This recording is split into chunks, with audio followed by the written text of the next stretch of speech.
இயேசுவில் அன்புமிக்க அருமையான அன்னையின் பக்தர்களே, இணைந்து இந்த திருப்பலியிலே கலந்து கொண்டிருக்கின்ற அருட்தந்தையர்களோடும் திருத்தொண்டரோடும் நாங்கள் அனைவரும் ஒன்றிணைந்து உங்கள் அனைவருக்கும் எங்களது இனிமையான காலை வணக்கத்தை அன்போடு தெரிவித்துக் கொள்கின்றோம். இந்த மாதம் முழுவதும் இறைவன் நம்மை வழிநடத்தியதற்காக நன்றி சொல்லுவோம். பிறந்திருக்கின்ற இந்த புதிய வாரம், புதிய நாள் நம் அனைவருக்கும் மகிழ்வையும் நிறைவையும் நாம் நினைத்தவைகள் நடைபெற வேண்டும் என்று ஜெபிக்க, அன்னையின் துணையோடு பரிந்துரையோடு வாழ உங்கள் அனைவரையும் இந்த திருப்பலிக்கு அன்போடு அழைக்கின்றோம். முதல் வாசகம், இணைச்சட்ட நூலிலிருந்து வாசகம்.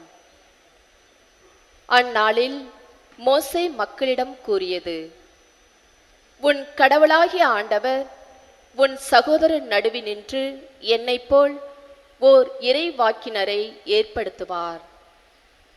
நீ அவருக்கு செவிக்கொடு. ஒரேபில் திருப்பேரவை கூடிய நாளில் நீ உன் கடவுளாகிய ஆண்டவரிடம் மன்றாடி, நான் இறந்து போகாதபடி என் கடவுளாகிய ஆண்டவரின் குரலொலியை இனி நான் கேட்காமலும் இப்பெரும் நெருப்பை இனி நான் காணாமலும் இருப்பேனாக என்று விண்ணப்பித்த போது, ஆண்டவர் என்னை நோக்கி, அவர்கள் சொன்னதெல்லாம் சரி என்றார். உன்னை போல் ஓர் இறைவாக்கினனை அவர்களுடைய சகோதரர்களில் நின்று நான் அவர்களுக்காக ஏற்படுத்துவேன். என் வார்த்தைகளை அவனுடைய வாயில் வைப்பேன். நான் கட்டளையிடுவது அனைத்தையும் அவன் அவர்களுக்கு சொல்வான். என் பெயரால் அவன் சொல்லும் என் வார்த்தைகளுக்கு செவி கொடாதவனை நான் வேறறுப்பேன். ஆனால் ஓர் இறைவாக்கினன் எனது பெயரால் பேசுவதாக எண்ணிக்கொண்டு நான் அவனுக்கு கட்டளை இடாதவற்றை பேசினால் அல்லது வேற்று தெய்வங்களின் பெயரால் பேசினால் அந்த இறைவாக்கினன் சாவான். ஆண்டவரின் அருள்வாக்கு. இறைவனுக்கு நன்றி. இரண்டாம் வாசகம். திருத்தூதர் பவுல் கொரிந்தியருக்கு எழுதிய முதல் திருமுகத்திலிருந்து வாசகம். சகோதரர் சகோதரிகளே, நீங்கள் கவலையற்றவர்களாக இருக்க வேண்டுமென்றே நான் விரும்புகிறேன். மனமாகாதவர் ஆண்டவருக்கு உரியவற்றில் அக்கறை கொள்கிறார். எப்படி அவருக்கு உகந்தவற்றை செய்யலாம் என எண்ணிக்கொண்டிருக்கிறார்.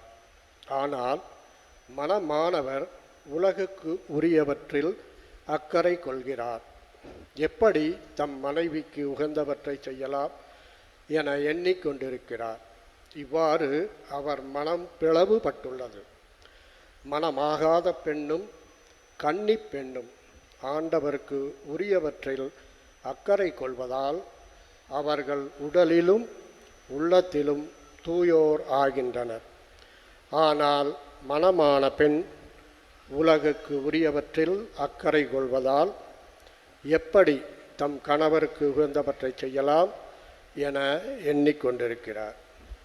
உங்களை கட்டுப்படுத்துவதற்காக அல்ல, நான் உங்கள் நலனுக்காகவே இதை நான் சொல்கிறேன். எல்லாம் ஒழுங்காயிருக்கவும் நீங்கள் முழு மனதோடு ஆண்டவரிடம் பற்று கொண்டிருக்கவுமே இவ்வாறு சொல்கிறேன். ஆண்டவரின் அருள்வாக்கு. இறைவனுக்கு நன்றி.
இருப்பாராக.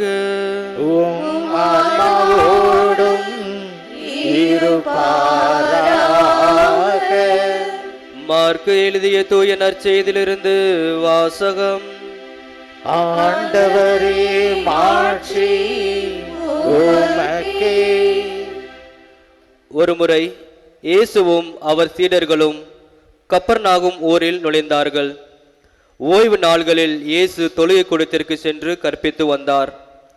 அவருடைய போதனையை குறித்து மக்கள் வியப்பில் ஆழ்ந்தார்கள். ஏனெனில் அவர் மறைநூல் அறிஞரைப் போலின்றி அதிகாரத்தோடு அவர்களுக்கு கற்பித்து வந்தார். அப்போது அவர்களுடைய தொழுகை கூடத்தில் தீய ஆவி பிடித்திருந்த ஒருவர் இருந்தார். அவரை பிடித்திருந்த ஆவி, நாசரேத்து இயேசுவே, உமக்கு இங்கு என்ன வேலை? எங்களை ஒழித்து விடவா வந்தீர்? நீர் யார் என எனக்கு தெரியும். நீர் கடவுளுக்கு அர்ப்பணமானவர் என்று கத்தியது. வாயை மூடு, இவரை விட்டு வெளியே போ என்று இயேசு அதனை அதட்டினார். அப்பொழுது அத்தீய ஆவி அம்மனிதருக்கு வலிப்பு உண்டாக்கி பெரும் கூச்சலிட்டு அவரை விட்டு வெளியேறிற்று. அவர்கள் அனைவரும் திகைப்புற்று, இது என்ன? இது அதிகாரம் கொண்ட புதிய போதனையாயிருக்கிறதே. இவர் தீய ஆவிகளுக்கும் கட்டளையிடுகிறார், அவையும் இவருக்கு கீழ்ப்படுகின்றனவே என்று தங்களிடையே பேசிக்கொண்டனர்.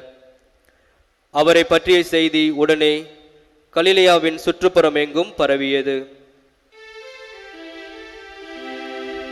ஆண்டவரின் அருள்வாக்கு. கிறிஸ்துவே உமக்கு புகழ்.